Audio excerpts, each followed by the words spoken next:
Salutations and welcome. I'm your host, Matthew DeSantis, and welcome to Amalfi Sports, where this week we are previewing and making picks for a set of graded stakes races at Monmouth Park in New Jersey, which is, of course, highlighted by the $1 million Grade 1 Haskell Stakes, which will feature a lot of familiar names that you have followed throughout the run for the Triple Crown.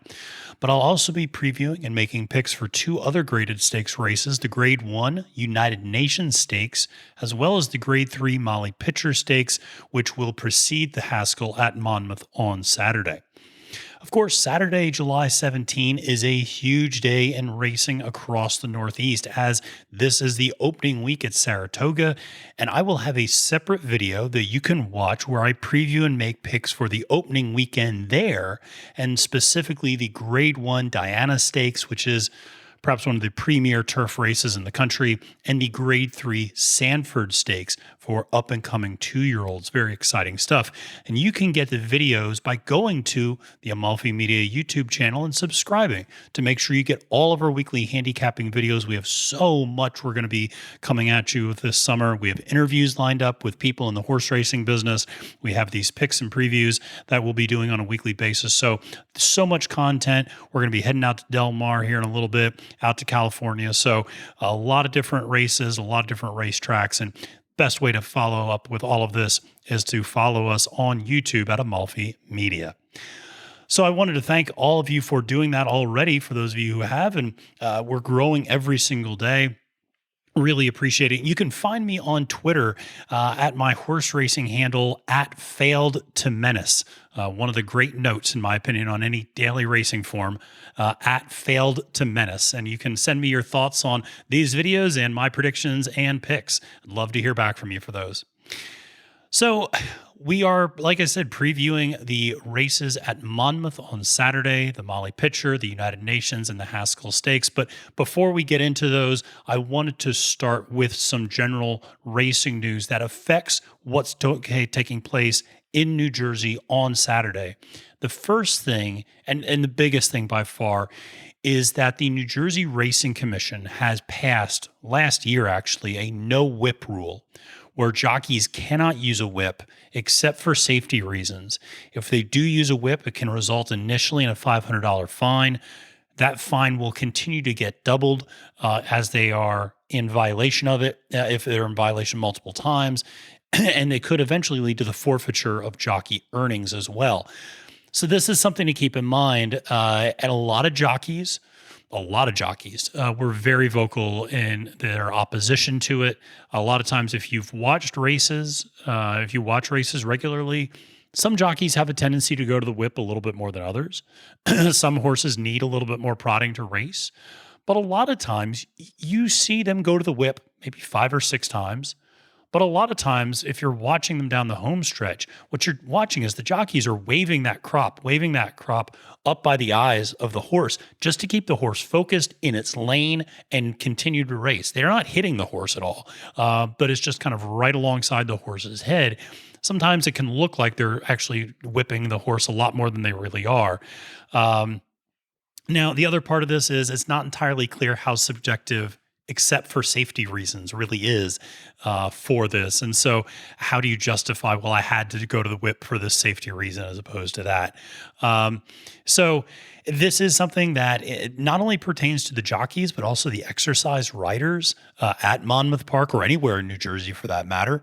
And this is kind of interesting. And I think it's something to keep in mind as to whether or not horses that have been running at Monmouth Park, running in New Jersey parks, are perhaps getting more accustomed to being ridden this way, whereas horses that are running at Churchill, at Belmont, at Pimlico, at Gulfstream Park, who are coming in for this weekend, who are coming in for the Haskell or coming in for the UN or Molly Pitcher Stakes, they may not be used to, or they, saying another way, they may be used to having the whip used, and all of a sudden having a jockey not being able to use a whip might actually throw the horse into a little bit of a loop. They might not know when to go.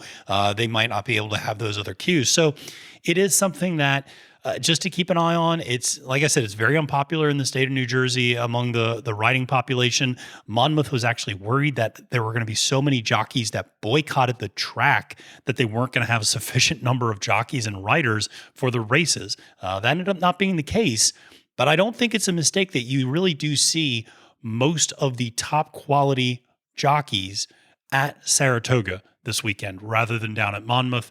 And so, again, just something to keep in mind. The other issue before we get into the previews is weather, of course. Very nice up in Monmouth and northern Jersey right now, but there are some weather issues on the way potentially. There's a 40% chance of rain on Saturday.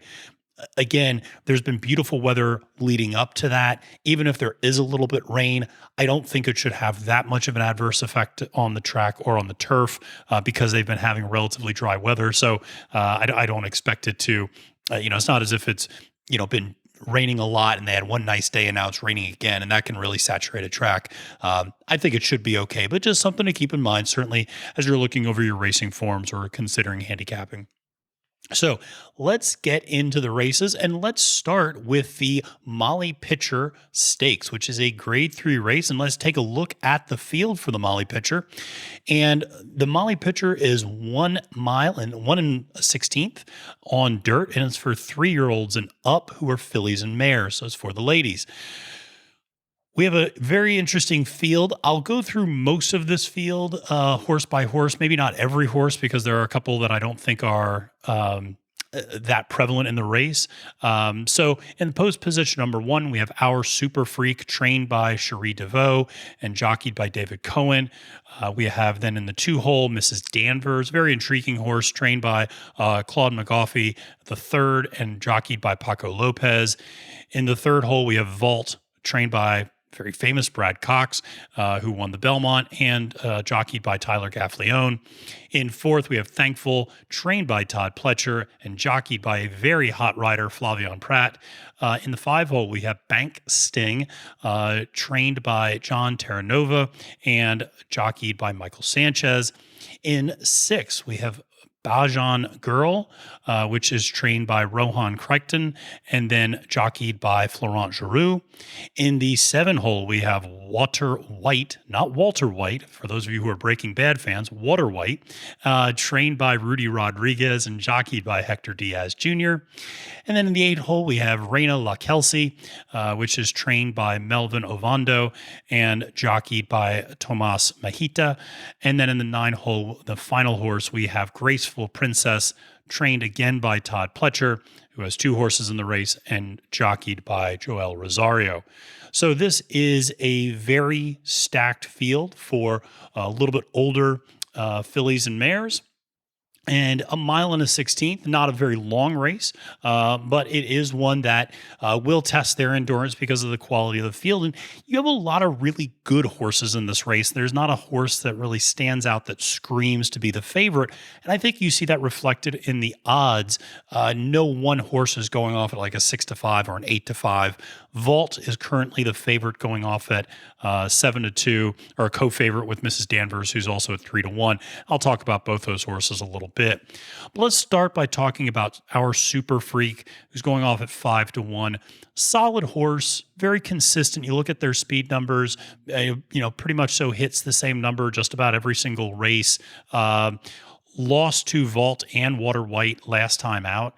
And so that said, before that, it had some very strong second place finishes, was driving down the stretch. And so this is a horse that I do think has a good chance of being placed on the board in this race. I don't love this horse's race chances for winning the race, though. Just a slight class below, I think, where the winners are going to be. But certainly a very, like I said, a very consistent horse that tends to put up very consistent performances. You don't get a lot of undulation with them. So a lot to like with Our Super Freak. At 5-1, I don't love that price. I'd like it to be a little bit higher, but certainly a horse that I think a solid show horse or to round out a trifecta or superfecta bet.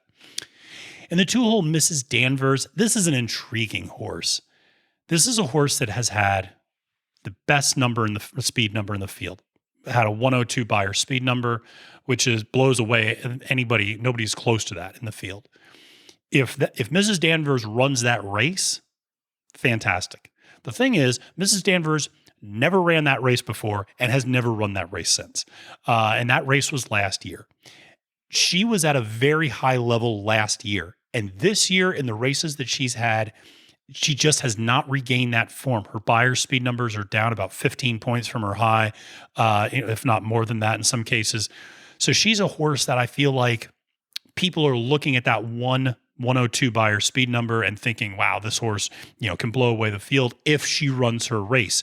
If, that's a really big if. She may not run her race. The numbers that she's been putting up this year are actually a little bit below our Super Freak and a lot of other horses in this field. So she has the potential. Will she get there? And I think that's where the question is. That's why I do not love her at 3-1. I certainly don't like putting odds to win on that at all. I think she's really way too low of a price there at 3-1 for a horse that I find has been inconsistent and has just been trying to get back into form this year and has not reached that form that she had in 2020. Now let's move on to Vault. This is a very classy horse. I like Vault a lot.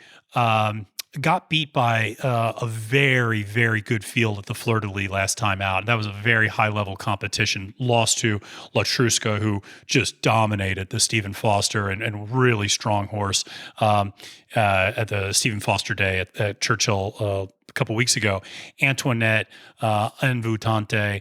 These are really, really good horses that she lost to. So very high level of competition at the Fleur de Lis. So taking a step back in class, that was a grade 2 race at the Fleur de Lis. Molly Pitcher's a grade 3. So taking a little bit step back in class, running strong numbers though. There's a lot to like with Vault, I think. And at 7-2, I like those odds. I'd put money on Vault to win. I think, like I said, she's a classy horse. She's taking a step down in competition. She's run competitively with higher competition. She's put up consistent speed numbers. So there's a lot to like with Vault, and I just have a feeling she's in for a really good race this week. It's interesting. Thankful at the number 4 at 8-1. Kind of a similar story to Vault in that she's taking a step back from the last race when she actually went up against a lot of horses that I'm going to be talking about in my other video that are at this week's Grade 1 Diana Stakes in Saratoga. So she went up against Harvey's Little Goyle and La Mista last time out. Very classy competition. She ran a lot better last year. And this is a consistent theme you'll hear with a lot of the horses and a lot of the fillies and mares in this group. Is they ran better last year. Their numbers this year just aren't quite there. So interesting. Will she revert back to have a chance to get on the board? I don't love her price at 8-1 for a horse that has not shown the ability to get back to that level of speed from last year. 8-1 seems like kind of short odds considering this field. If her number goes up, if she's a double-digit odds suddenly on race day, then I think, certainly thinking about pairing her in a trifecta, and certainly a trifecta or superfecta box makes some sense if her number goes up. But it's just sitting at 8-1. I don't love those odds for her because, again, I think if you look at her numbers this year, just not quite in that same class. Now, Bank Sting coming in at the number 5's post, intriguing horse coming on at 10-1. This is a step up in class, though. Because if you look at the racing form, you might go, hey, 4 for 4. This horse has won all 4 of the races she's been in. Classy horse, and she's a good horse. Certainly improving by her speed numbers. She would need to continue to improve those numbers, I think, to have a chance. That she's never run in a graded stakes race before. That's why you're seeing those, the odds are where they are. This is also a step up in distance for her. Even though it's 1 mile and a 16th, she's never gone over 1 mile. So again, something to keep in mind with her. The step up in class, the step up in distance, I think it might be a little too much. I do like this horse, and I don't mind those odds, actually, but I certainly don't love her to win. But again, pairing in a trifecta situation or a superfecta situation makes some sense. I can understand how you could talk yourself into that. Let's go to the number 6, Bajan Girl. Great numbers last year. Again, I'm going to sound like a broken record. going off at 9-2, really strong numbers last year, but has not come close to those numbers this year. Also has never won at this distance. And when you combine all of those things, I really don't like this price as well. So this is a horse that, again, there are elements of this horse I like. If this horse runs anywhere like she did in 2020, then she absolutely has a shot to win this race, and a very good shot to win this race. But there's just been nothing in the indications of her times, her fractions, her efforts in those races this year that she is the same horse from last year. So again, we're asking for, when you're looking at these odds, there's a little bit of, well, maybe she'll revert back to last year. Well, I think probably not. So something to think about with her. Water White ran 2 very strong races, including the Grade 2 Ruffian back in May this year. So unlike some other horses that I've been talking about, she's doing good work right now. She's running some strong races right now. Distance is an issue though. No, again, never has weakened a lot of times when she's going a mile and a 16th or a mile and an eighth. So weakened down the stretch, you tend to see that. She gets caught a lot, so from behind. So that is an issue. Distance is an issue. The other thing to keep in mind, and this is fascinating, is that the 2 races that she really put her best effort out on and had her best buyer speed numbers, including the Grade 2 Ruffian, were under Irad Ortiz Jr. Well, Irad Ortiz Jr. is not riding her this time around, and she took a marked step back the last time out. And so Hector Diaz Jr. is riding her this time. But once she was off Irad Ortiz, she took a huge step back. And there is a question, does Irad just have a good connection with this horse? And, maybe the jockey knows how to, push the right buttons on this horse in a way that maybe other jockeys don't, because no other jockeys had gotten some of those numbers out of her before or since. And so I'm a little skeptical there that perhaps Irad was part of the reason she had a lot of success. So again, at those numbers at 5-1, there is something to like there in terms of a horse that's running strong now. But at the same time, I do worry the fact that connections have changed a little bit and she's not going to have Irad riding her this time around. Reina de Kelsey, we can just completely move on from. There is a reason she's 30-1. I would not put even $2 to show on this horse. I think complete non-factor and nowhere near the same class as the other horses in this field. So let's finish up with Graceful Princess, who's going off at 8-1. A little bit like Mrs. Danvers in that she's had one great race, one really strong buyer speed number. But even then, when she put up her best buyer speed number, finished 3rd in Grade 3 competition. So didn't even get her a win necessarily. And much like I just said, at 8-1, I don't love that price at all. And so if you take that one outlier out of her profile, it's one thing. If you take the 102 buyer speed number out of Mrs. Danvers' profile, she's still a strong horse. If you take the speed number, Graceful Princess's best speed number out of hers, she looks like Reina de la Kelsey. So I don't know why she's at 8-1 and Reina de la Kelsey is at 30-1. That doesn't make a lot of sense to me, because it seems like to me that Graceful Princess had one outlier and is otherwise a very clear step below these other horses. Does not justify 8-1 odds, in my opinion. So those odds are going to go up, I would imagine, pretty considerably. So who do I like in the Molly Pitcher? Well, this is my order. I like 3, 1, 6, 2 as my superfecta. So 3 Vault. I like Vault to win. I like Our Super Freak actually to come in 2nd. I like Bajan Girl to come in 3rd. And I like Mrs. Danvers to come in 4th. I will say those horses are all probably going to be bet down pretty considerably. So if you're looking for a horse that might give you a little bit more value, and at the end of a trifecta or the end of a superfecta bet, I would actually go with Bank Sting. I think the 5-horse Bank Sting stepping up in class, but there is a lot to like there. And I could see her making a strong run finishing on the board in this particular race. So if you're looking to add a little bit of value to that trifecta superfecta bet, Bank Sting's the way to go. Okay, so let's take a look. Let's move on to the one of the 2 graded 1 races at Monmouth, and it is the United Nations Stakes, which is a Grade 1. Let's take a look at that field.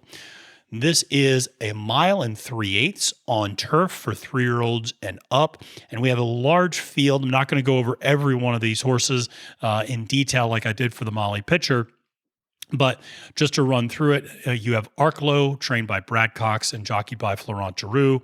Epic Bromance, trained by J.K. Sweezy, and jockeyed by Jose Ferrer. In the number 3 hole, you have Serve the King, trained by Turf King Chad Brown and jockeyed by Paco Lopez. In 4 and 5, you have a pair of Argentinian horses, Emperador, trained by Paulo Lubo and jockeyed by Joseph Talamo. And then Fantasio, which is trained by Ignacio Correas IV and jockeyed by Miguel Mena. And then in 6, you have Winter's Back, trained by Todd Pletcher and jockeyed by David Cohen, followed by Ocean's Map, trained by Gregory Sacco, jockeyed by Isaac Castillo. And then in the 8th, you have a couple of really classy horses, I think. Masterpiece, Chilean horse, trained by Chad Brown, jockeyed by Joel Rosario. Then you have Glenn County, trained by Mike Maker, jockeyed by Tyler Gaffleon. And then a really good horse coming in at the 10-hole, Trebhuvan, a French horse, trained by Chad Brown, jockeyed by Flavian Pratt, who, as I mentioned, very hot jockey over the last several weeks. So this is a large field. I'm not going to go through every single one. I'm just going to hit some of the ones that I think are going to be of considerable note. Starting right at that 1 hole, Arklow, going off at 8-5, and there is a reason this horse has class. This horse has consistent class, runs very strong speed numbers, and I think is an absolutely worthy morning line favorite for this particular race. So a lot to like with Arklow. I think I wouldn't quite compare it to last week at Belmont Derby and Belmont Oaks when Aidan O'Brien came over with his pair of horses, Santa Barbara being one of them, and kind of blowing away the field. I wouldn't necessarily compare it to that in terms of being such an obvious favorite, but I do think Arklow is a very clear favorite in this field. I'll draw your attention to the number 5 horse as well, Fantasioso, which is going off at 12-1, Argentinian horse. And I'm intrigued by this horse. And I like the price too. This horse can run. The distance of 1.3 miles, not a problem. Why is it not a problem? The last time out, this horse ran 2 miles. And I don't mean it just kept running after the finish line. I mean it ran a 2-mile race. So this ran a really, Belmont Gold Cup 2 miles on a yielding turf. So not even a firm surface. And finished strong, really strong fractions and good numbers for that race. So there's a lot I like with this Argentinian horse. Like I said, the speed number last time out, given the distance and the turf conditions, a high 90 speed number, I really like that. I think there's some value there with Fantasioso. So I like this horse as one that you could pair in an exacta or a trifecta to increase your payoff. I think there's something to be said there. I'm not worried about this horse tiring down the stretch. That's for sure. The 6 horse, Winter's Back, going off at 8-1. It's interesting. There's kind of a top tier. I feel like it's Arklow, Masterpiece, and Trebhuvan are kind of that top tier, top 3. Winter's Back is kind of, I think, clearly the next best horse in that next tier. Very consistent speed numbers.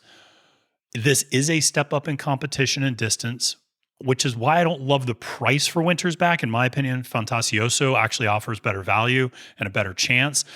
So I'm not going to be putting a lot of wagers on this horse because there's some questions about distance, some questions about competition.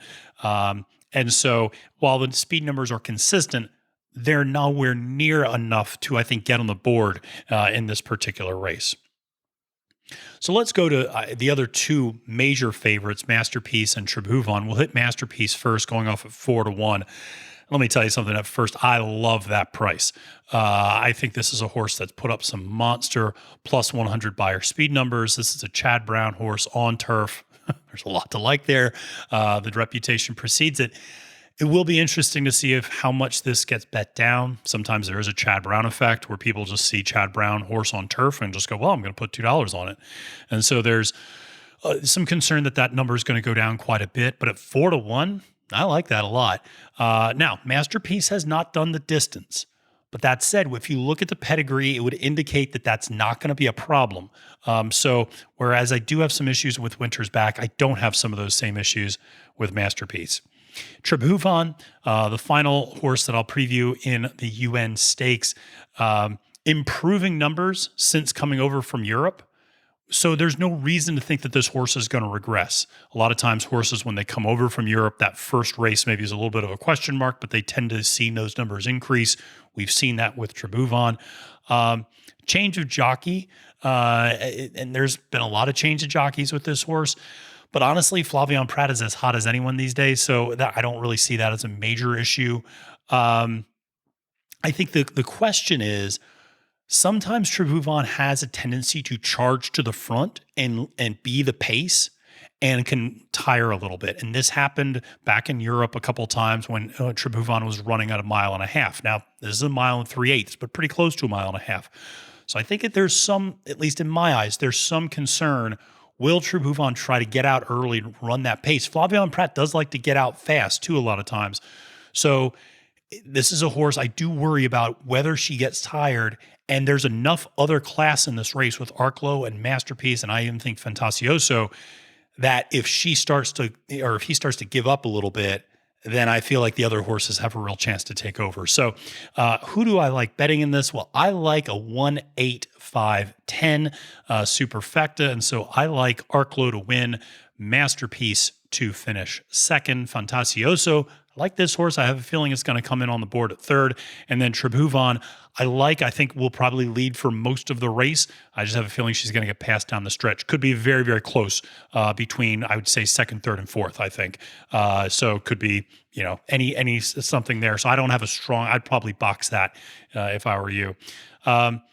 One thing I will note, I don't love Serve the King only because, again, I mentioned this with Masterpiece, will have a Trad Brown effect. Those numbers are going to go down. Those odds are not favorable for you. I know a lot of people are talking about Serve the King. I just don't love it there. I would say if you're looking for a long shot to pair outside of Fantasioso, the other Argentinian horse, Emperador, not a bad bet. Actually beat Fantasioso straight up several races ago. So has some class there as well. It might offer a little bit of a dark horse price. Okay, so let's move to the big headliner for Monmouth, which is the Haskell Stakes Grade 1 $1 million purse. And let's take a look at this field. And we have Following Sea, trained by Todd Pletcher, jockeyed by Joel Rosario. Anti-Gravity, trained by Jerry Holdendorfer and jockeyed by David Cohen. Mandaloon came in second at the Kentucky Derby, trained by Brad Cox and jockeyed by Florent Giroux. You have the second place horse from Belmont, Hot Rod Charlie, trained by Doug O'Neill and jockeyed by Flavien Prat. In the 5-hole, you have Pick and Time, trained by Kelly Breen and jockeyed by Nick Juarez. In 6, you have a horse that I like, Midnight Bourbon, not only because I like bourbon and I stay up till midnight, but I do like the horse, and trained by Steve Asmussen and jockeyed by Paco Lopez. And then finally rounding out the field is Basso, which is trained by Gregory Sacco and jockeyed by Isaac Castillo. So let's talk a little bit about this race. I think there's a very clear tier in this race. There are 3 horses, in my opinion, that are just kind of, you could make an argument for a fourth, that are clearly better than everyone else. Following Sea, Mandaloon, Hot Rod Charlie, Midnight Bourbon. In my opinion, Anti-Gravity, Pick and Time, and Basso just do not offer anything in this particular race. So let's talk about that top tier, because I think that's really where you're going to find I think that's where you're going to find your value, and that's where I think you're going to find your bets. So Following Sea coming in at 9-2. Very good speed numbers, minimal competition, massive step up.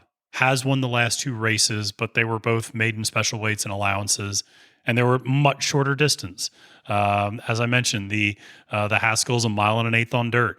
The longest that she's ever run, or he's ever run before, is 6 to 6.5 furlongs. So this is a step up, and I think there's some concern there.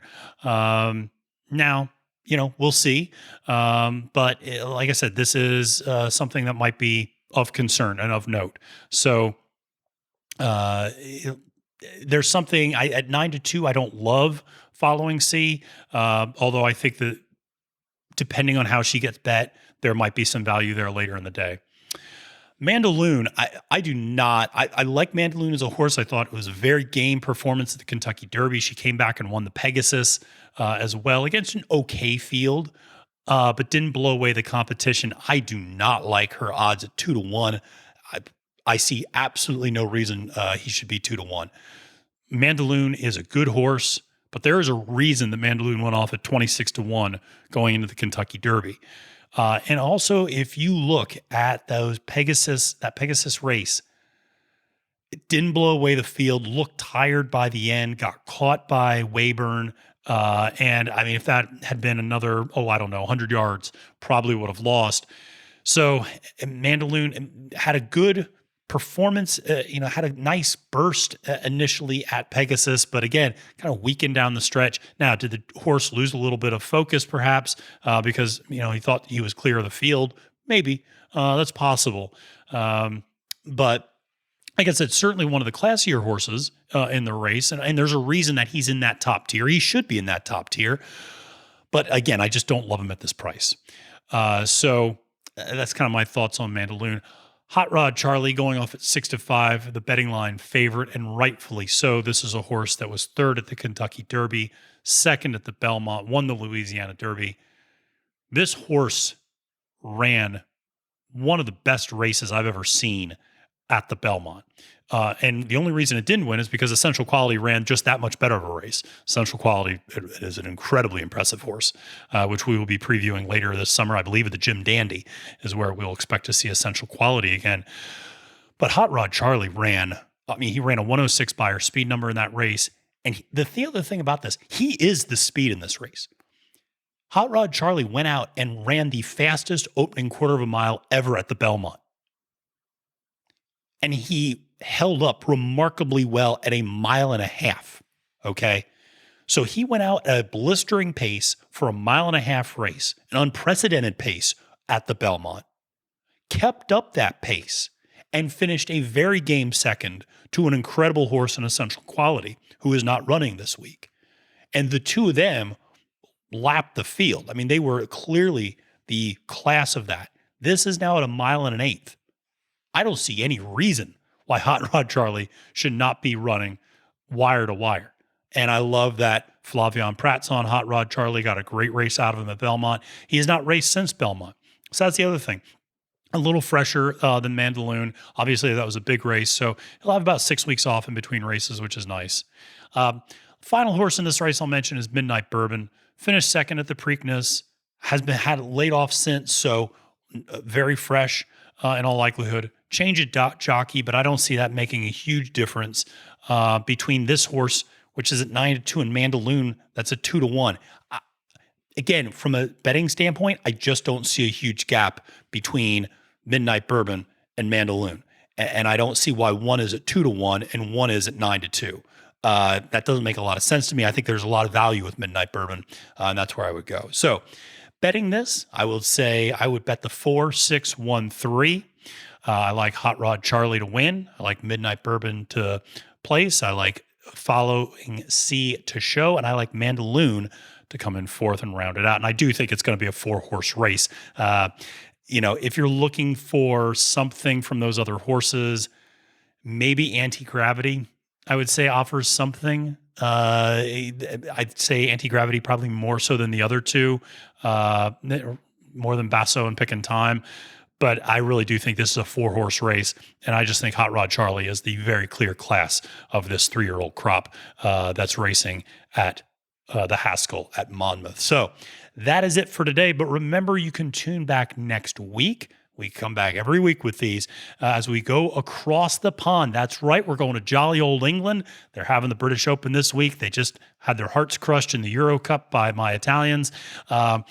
But we're going to preview a pair of graded stakes races at Ascot for the Princess Margaret and the George VI Queen Elizabeth Stakes. great stuff. Love waking up at 9 a.m. and being able to watch horse racing over in England. And so remember, we're going to be previewing a lot of races, and feel free to check out my other preview for the big race this week at Saratoga, the Diana, and the Sanford Stakes. But as I mentioned, we're going to be bouncing all around the country from Del Mar, where the surf meets the turf, Saratoga, Colonial Downs, Charlestown Downs, Santa Anita, and more. And the best way to get all of this is to subscribe to Amalfi Media YouTube channel to get the latest on Amalfi sports and horse racing. So enjoy the day at the races, and until next time, I'm Matthew DeSantis, and it's now post time.